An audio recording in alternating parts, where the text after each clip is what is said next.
ప్రభునందు ప్రియులైన మీకందరికీ యేసుక్రీస్తు ప్రభువారి నామములో శుభవందనాలు తెలియజేస్తూ ఉన్నాం.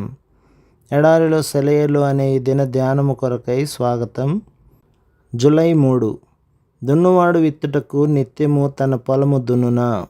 యెషయా గ్రంథం 28వ అధ్యాయం 24వ వచనం. వసంతకాలం అప్పుడే వచ్చింది. ఒకరోజు నేను ఒక పచ్చిక మైదానం మీదుగా వెళ్తున్నాను. గడ్డి మెత్తగా పట్టుకుచ్చులాగా ఉంది. మైదానంలో ఓ చివరగా ఒక పెద్ద చెట్టు. అది ఎన్నెన్నో పక్షులకి నివాస స్థానం. ఆ మైదానంలో వీచే చల్లని గాలి అంతా ఆ పక్షుల కిలకిల రావాలతో నిండిపోయింది. ఆ చెట్టు క్రింద ఒక ఆవు పడుకొని నెమరు వేస్తుంది. బాటకి యువతలుగా ఒక పొదకి బంగారు చెంగావి రంగులు కలబోసిన పూలు గుత్తులు గుత్తులుగా పూసాయి. దానిపై ఓ వైలెట్ పూలు పూసిన తీగ ఎగబ్రాకి ఉంది. ఆ ఫెన్సింగ్ను ఆనుకొని అలా నిలబడిపోయి ఆ దృశ్యాన్ని తదేకంగా చూశాను. ఇంతకంటే అందమైన గడ్డి మైదానం, అందమైన దృశ్యం మరెక్కడా లేదనుకుంటా. ప్రతిరోజు కూడా అటుగా వచ్చాను. చూస్తే ఏముంది, అంతా నాశనం. ఒక రైతు నాగలి నానుకొని నిలబడి ఉన్నాడు. అంతా వికృతమైన నాగడి చాళ్ళు.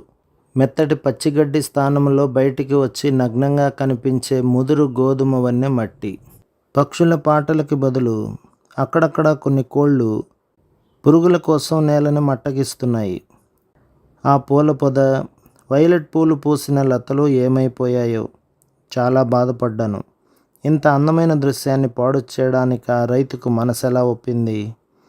అంతలోనే ఒక అదృశ్య హస్తం నా కళ్ళు తెరిపించింది. నా మనోనేత్రాల ముందు ఓ రూపం కదలాడింది.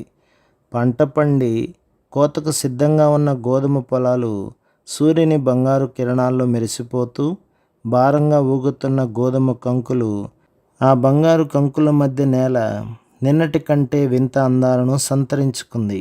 మన పరమసిద్ధిగాడు వచ్చి మన హృదయాలను నాగలితో లోతుగా దున్నేటప్పుడు మనకు ఎంతో అందంగా కనిపించిన వాటిని త్రవ్వి వేళ్లతో సహా పెకిలించినప్పుడు బాధగా చూస్తున్న మన కంటికి ఆ ఎర్రని నేల మాత్రమే కనిపించినప్పుడు మనకి ఈ దర్శనం కలగాలి.